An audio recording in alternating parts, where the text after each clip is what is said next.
I'm Seth Engle with the Pittsburgh Post-Gazette. I'm here at Ryan Field, where Penn State just completed a 41-13 victory over Northwestern. And what began as a really ugly start actually ended up as a pretty much blowout victory for the Nittany Lions. It's now 12 games in a row dating back to last year of Penn State scoring 30 points or more. Things really came together. Drew Aller struggled. He had some overthrows. There were some missed blocks. There were some injuries.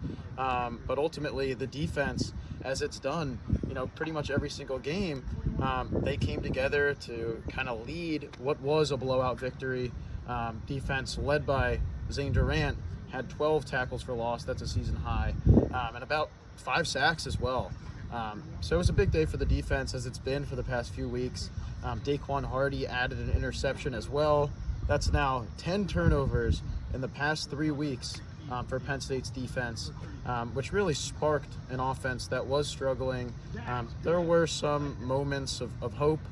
Trey Potts, the running back, had a great game. He had 2 touchdowns, while Katron Allen was sidelined for the second half with an undisclosed injury. Franklin said he hasn't received the medical reports on him yet, and Nick Singleton, played in his place for the majority of the second half. There were some things to like, but there was a lot of question marks going into the bye week for Penn State. The bulk of the season, in terms of the Big Ten juggernauts, is approaching quickly. The bye week is next week, which will allow Penn State to take some time and think things over and really review this first half of the year before playing a struggling UMass team and then hitting the road for Ohio State and the rest of that Big Ten schedule.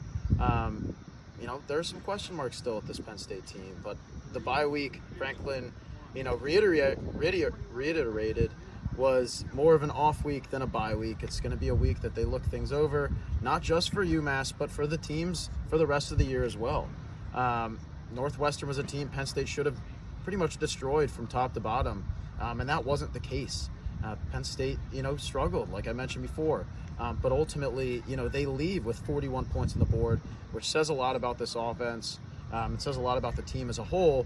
If their worst game of the year is going to be a 41-13 win, there's a lot that this team can do and maybe could accomplish, with the rest of the season.